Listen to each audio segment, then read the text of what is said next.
जली को आग कहते हैं, बुझी को राख कहते हैं, और विवादों की राख से जो बारूद बने उसे ही सियासत का विश्वनाथ कहते हैं। TV9 भारतवर्ष के इस मेगा शो में हमारे आज के मेहमान हैं बॉलीवुड के बेताज बादशाह रहे, बीजेपी की अटल सरकार के काली चरण रहे, लेकिन अब सियासी मैदान में बीजेपी के जानी दुश्मन कहे जाते हैं, जो कांग्रेस के हाथ से निकले और अब ममता बनर्जी के मेरे अपने हो गए। स्वागत करते हैं देश के बिहारी बाबू शॉटगन सिन्हा, टीएमसी के लोकसभा सांसद शत्रुघ्न सिन्हा का।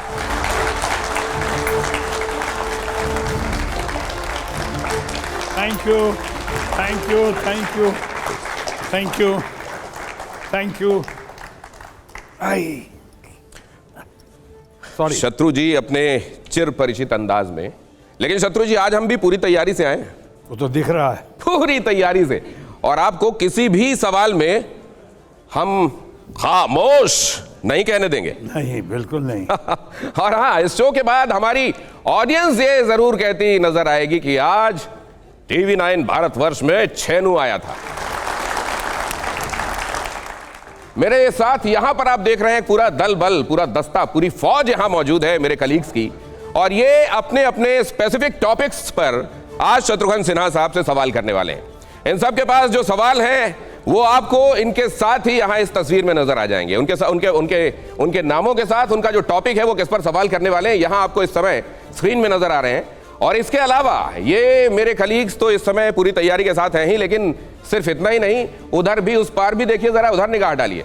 हमारे साथ वरिष्ठ पत्रकारों का पूरा एक दस्ता मौजूद है और साथ में फिल्म क्रिटिक भी मौजूद है। बहुत स्वागत करता हूं आप सबका, और आप प्यारी ऑडियंस का भी। मुझे मालूम है आप बहुत बहुत एंजॉय करने वाले हैं शो, बिल्कुल वैसे जैसे सर की किसी भी फिल्म को आपने आज तक एंजॉय किया। एक बार जोरदार तालियां होनी चाहिए।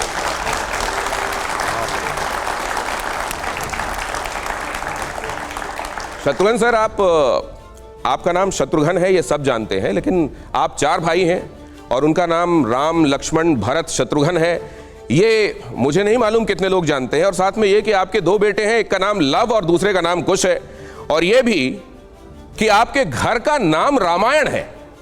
इसलिए मैं इसी मुद्दे के साथ आज शुरू करना चाहता हूं। विवाद इस बात पर है कि रामचरितमानस की चौपाइयां समाज में विभाजन पैदा कर रही हैं, ऐसा कुछ लोगों का मानना है। आपका क्या मानना है? देखिए, सबसे पहले तो मैं आप लोगों का, तमाम TV9 भारतवर्ष का, जितने हमारे विद्वान मित्रगण आए हुए हैं यहाँ पे, जितने हमारे बड़े बड़े वरिष्ठ पत्रकार जन हैं, और हमारे वुमेन एम्पावरमेंट के दौर पे जितने लोग यहाँ बैठी हैं, चाहे निधि हैं कि प्रीति हैं कि हमारी सुमेरा हैं कि बाकी आप तमाम लोग। क्या बात है सर, क्या मेमोरी है आपकी। I must say Dinesh ji, आपका नाम भी ले रहा था। तो मैं सबका स्वागत करता हूँ। दिनेश जी, आपको कहना चाहूँगा कि हाँ, आपकी बात में दम है। हम चार भाई हैं, Ram, Lakhan, Bharat, Shatrughan, doctor Ram Sinha, doctor Lakhan Sinha, doctor Bharat Sinha. मैं तो खैर कंपाउंडर बनने के लायक नहीं था, इसलिए मेरे नाम के आगे डॉक्टर नहीं लग सका, प्रीफिक्स नहीं लगा, और मैं शत्रुघ्न सिन्हा। ये बात अलग है कि जो डॉक्टर नहीं बन सका, एक दिन देश में भारत का स्वास्थ्य मंत्री बन गया, हेल्थ मिनिस्टर बन गया। कभी कभी डेमोक्रेसी में ऐसा होता है। लेकिन जब आप कह रहे हैं कि ऐसा भी होता है कि जो कंपाउंडर बनने लायक नहीं था वो स्वास्थ्य मंत्री बन जाता है, तो जब एक चाय वाला PM बन जाता है तो हल्ला क्यों होता है सर? हाँ, पहली बात तो मुझे यकीन ही नहीं है इस बात का, ये प्रोपेगेंडा है कि चाय वाला PM बना है।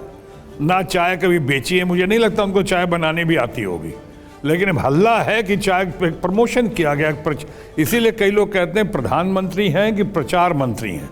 ये प्रचार किया गया है कि चाय बेचते थे। कब चाय बेचा? कोई क्लास फेलो उनका आज तक मिला है? कोई चाय बेचने वाला उनका कोई सहपाठी या कोई आदमी है जो कह सकता है कि हमने चाय बेचते उनको देखा है? कहीं सुना? जिस वक्त उस स्टेशन की बात करते हैं, कुछ लोग करते हैं उनके, उस वक्त तो वो स्टेशन पैदा भी नहीं हुआ था वहाँ पे।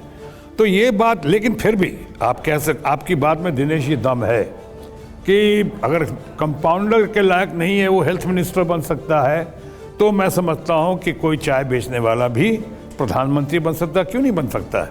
लेकिन मैं एक चीज़, एक ख़ास मुद्दे पे आपको आकर्षित कर रहा था कि यहाँ पे जब मैं रामायण में, मकान का नाम रामायण है, बच्चे भी आपने कहा लव कुश हैं, एक बेटी है सोनाक्षी है, लेकिन मनोज कुमार जो बहुत बड़े फिल्म मेकर हैं और बहुत बड़े भाई समान हैं, one of the best film makers. अफसोस है कि उनको आज तक कोई पद्म भूषण या भारत रत्न वगैरह नहीं मिला, जो उनको ज़रूर मिलना चाहिए था।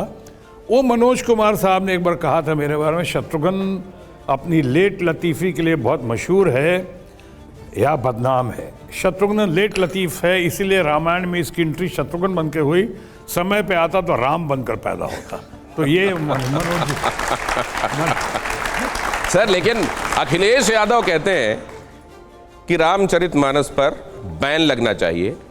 आप समाजवादी पार्टी के स्टैंड के साथ हैं या खिलाफ हैं?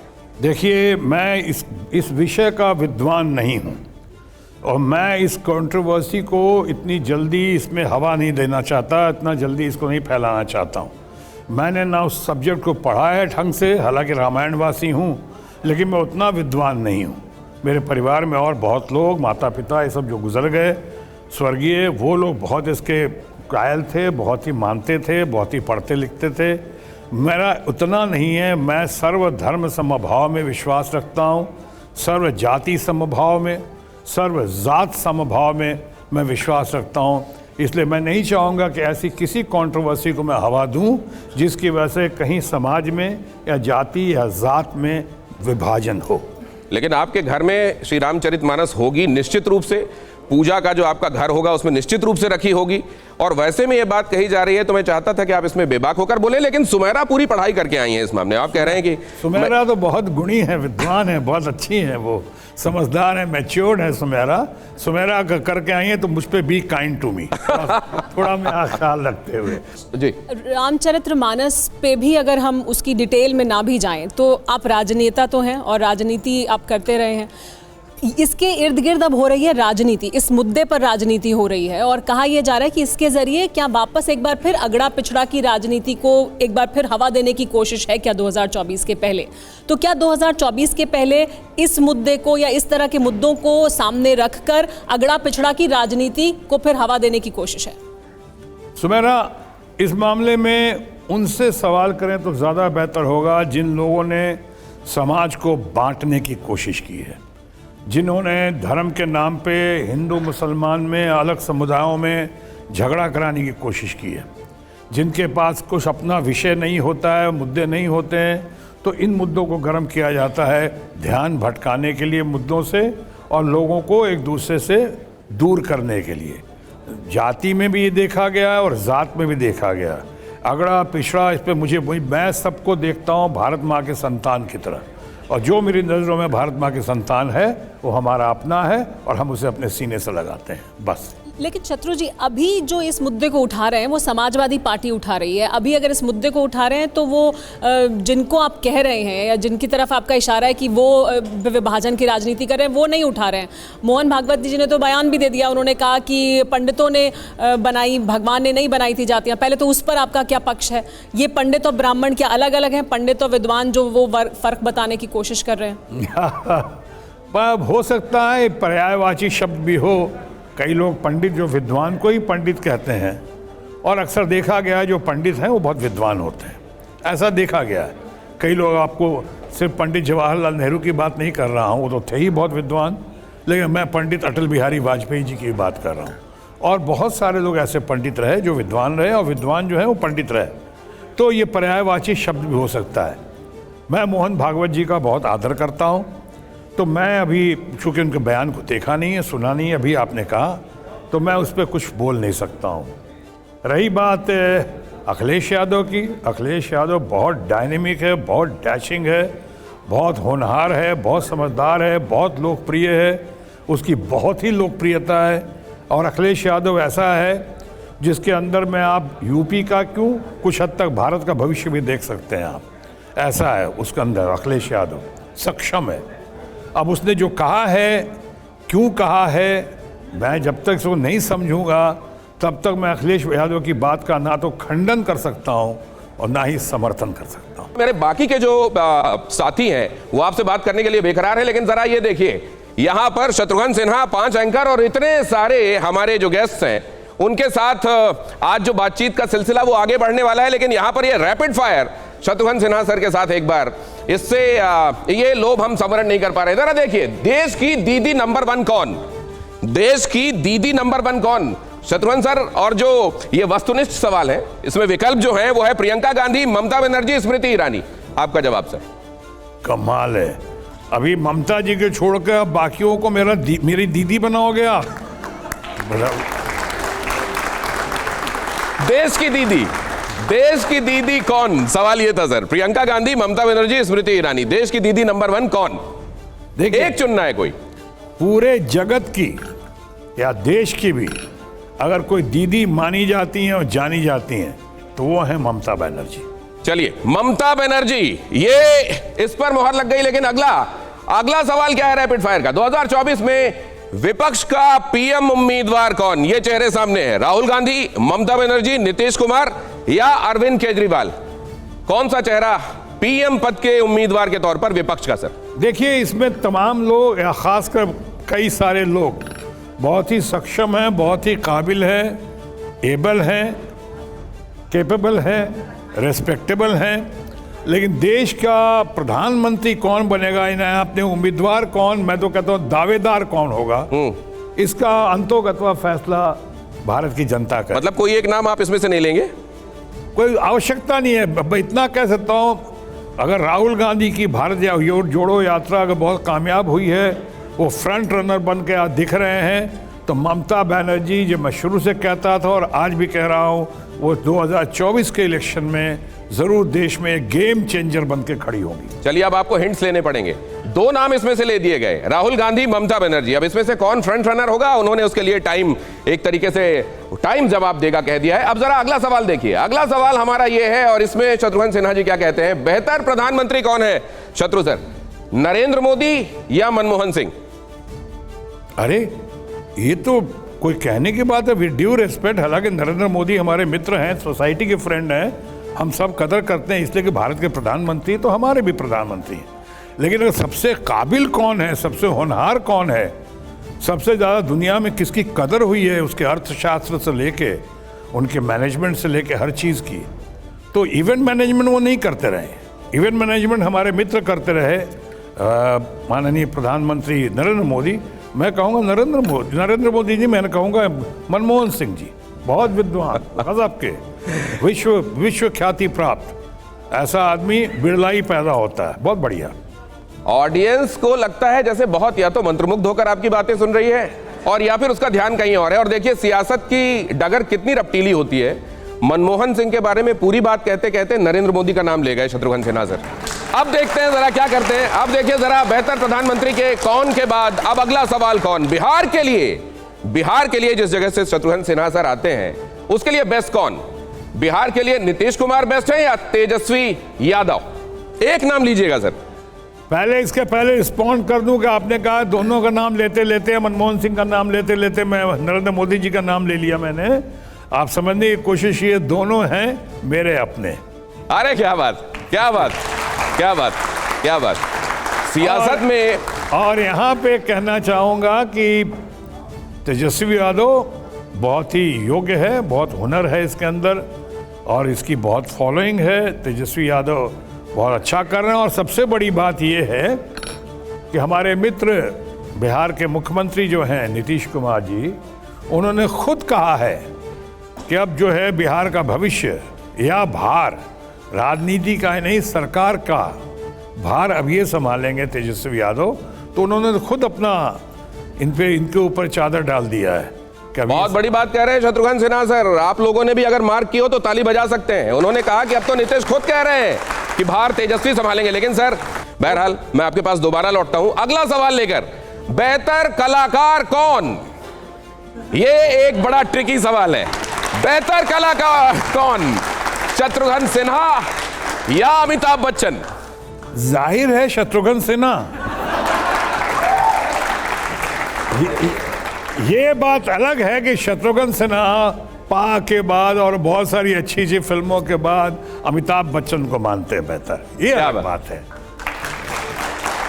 हमारे दोस्त हैं, हमारे दोस्त हैं अमिताभ बच्चन, हमारे चंद लोग जो हालांकि मुझसे सीनियर हैं, लेकिन संघर्ष के दिनों में फिल्मों में मुझसे थोड़े जूनियर हैं, थोड़े, लेकिन हम लोगों ने साथ करीब करीब संघर्ष किया है, बहुत पुराने दोस्त रहे हैं। और ये मैं आपके सामने नहीं, मैं उनके सामने भी कह चुका हूँ कि जहाँ तक सवाल है कि कौन मानता है अपने को बेहतर कलाकार, तो मैं मानता हूँ अपने आप को, लेकिन दुनिया मानती है।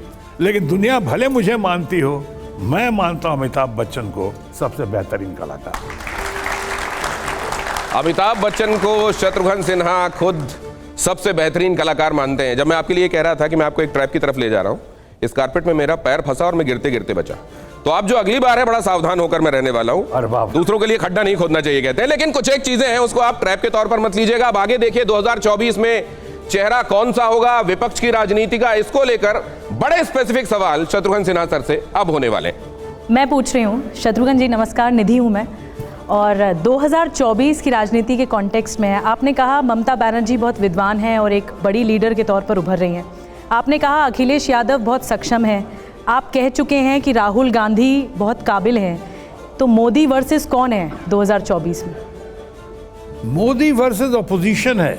और मैं एक चीज़ और थोड़ा सा खुलासा कर सकूँ, मैं कोई आपकी तरह एक्सपर्ट नहीं हूँ, लेकिन आपने चूँकि कहा है freedom of expression, freedom of speech का ज़माना है ये, जैसे आपकी तरह आप लोग को देख के कह सकता हूँ कि वुमेन एम्पावरमेंट का ज़माना है, तो मैं कह सकता हूँ कि ऑपोजिशन से होगा। और इसमें ये कहने की अब ज़रूरत नहीं, घिसी पिटी बातों को लेके आते हैं, अरे बट ऑपोजिशन का चेहरा कौन होगा, और ये सब तुम लोग बचपन से सुनते आ रहे हैं। आफ्टर नेहरू हूँ, आफ्टर लाल बहादुर शास्त्री हूँ, आफ्टर इंदिरा गांधी हूँ। लेकिन ऑपोजिशन में एक चेहरा नहीं है, सब नेता हैं। होगा, कोई बात नहीं। अखिलेश यादव, केसीआर थर्ड फ्रंट के लिए कोशिश कर रहे हैं, कई मंच पर साथ हम देख रहे हैं, केजरीवाल को, अखिलेश यादव को, ममता बनर्जी भी केसीआर के मंच में दिखी, नीतीश कुमार भी। मैं आसान कर देता हूं आपकी बात। इतने सारे एस्पिरेशंस हैं इस खेमे में, हर कोई प्रधानमंत्री बनना चाहता है और ऐसे में एकता बन नहीं पाती सर। नहीं, कोई बात नहीं, बन जाएगा, वक्त आएगा, अपने आप हो जाएगा। क्योंकि आप ये समझने की कोशिश कीजिए दिनेश जी, यहाँ पे ये लोग जो हैं, एक तरफ इनकी कितनी यूनिटी है, किस हद तक यूनिटी है और कितनी सीटों से यूनिटी रंग लाएगी, वो तो बात की बात है। पहली बात है, जो भी प्रधानमंत्री होता है, चाहे जिसके बारे में बातें हो रही हैं और जिसके बारे में लोग देख कर, सुन कर और कह के अपोजिशन तैयार कर रहे हैं पूरा, पहले उनको देखिए कि उनकी कहाँ गेन होती है। लेकिन ममता दीदी क्या राहुल गांधी के नाम पे सहमत हैं? मैं बताने वाला कौन हूँ? यहाँ इतने बड़े बड़े बैठे हुए पत्रकार, जो बैठे हुए हैं उनके पास आ जाते हैं। अवधेश जी बैठे हुए हैं, देखिए बहुत देर से। ये बाउंसर है, गुगली है, दूसरा है, क्या है, अब देख लेते हैं। बाउंसर गुगली नहीं, सामान्य सा सवाल है। मैं 9 अप्रैल 2019 का आपका एक बयान देख रहा था, जिसमें आप कांग्रेस में आने के बाद आप बता रहे थे टेलीविजन पर कि मैं जोश में नहीं होश में काम करता हूं और मैं वफादार हूं, अगर कांग्रेस में आया हूं तो लंबे समय तक यहां रहूंगा। लेकिन हम लोगों ने देखा कि साल के अंदर आप तृणमूल कांग्रेस में चले गए। तो उस बयान के क्या मायने थे? आप कितने वफादार रहे कांग्रेस के प्रति? वफादारी तो आप मेरे यहाँ तक देख रहे हैं कि मैं अकेला आदमी हूँ जो कांग्रेस से जाने के बाद भी अभी तक मैंने कांग्रेस की कोई शिकायत नहीं की है। ये नहीं कहा क्यों गया हूँ कांग्रेस से, हमने कहा जाने दो, उनको भी इस वक्त जख्मों में मरहम की ज़रूरत है, वो उनका अच्छा दौर नहीं गुजर रहा, मैं उनके खिलाफ अब कुछ नहीं बोलूँगा। शांति से एक नई दिशा में, लेकिन सही दिशा में आया। आपको तो पता होगा कि ममता जी से मेरी बहुत पुराना अफेक्शन रहा है, जान पहचान रहा है, मैं उनका बहुत कायल रहा हूँ।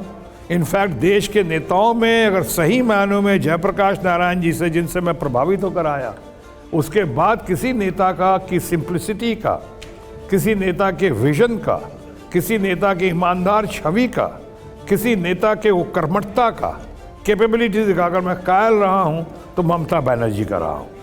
मैं अब आगे एक सवाल आपसे पंकज झा पूछने वाले हैं, मैं जरा इसके और इलेबोरेशन पर आऊंगा, लेकिन पहले पंकज। मैं समझ गया पंकज झा क्या पूछेंगे। अभी आप कह रहे थे तमाम लोगों के बारे में, तेजस्वी से लेकर नीतीश, ममता, राहुल गांधी, क्या आप नीतीश कुमार को नहीं मानते कि पीएम मटेरियल हैं? वो भी आपके मित्र हैं।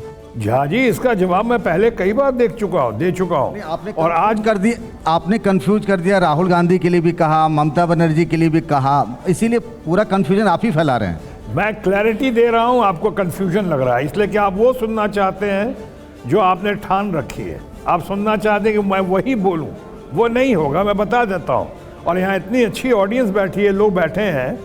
मैंने कहा था और आज भी कहता हूँ, नीतीश कुमार में क्यों कमी है, नीतीश कुमार में क्यों नहीं वो क्षमता है, क्षमता। अब उसके बाद वो चाहिए रूले टेबल पर नंबर आना चाहिए, 22 नंबर, 9 नंबर, 12 नंबर, 32 नंबर जो खेलते हैं वो बनेंगे तो आप भी बन सकते हैं, हम भी बन सकते हैं।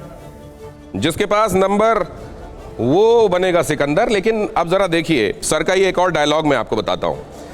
अमीरों से गरीबों की हड्डियां तो चबाई जा सकती हैं, लेकिन उनके घर की रोटियां वो नहीं चबा पाते। ये भी सर का डायलॉग है और फिल्म है हमसे ना टकराना। अरे बाप, अभी हिंडनबर्ग के बारे में हम सुन रहे हैं, रेवोल्यूशंस के बारे में हम सुन रहे हैं।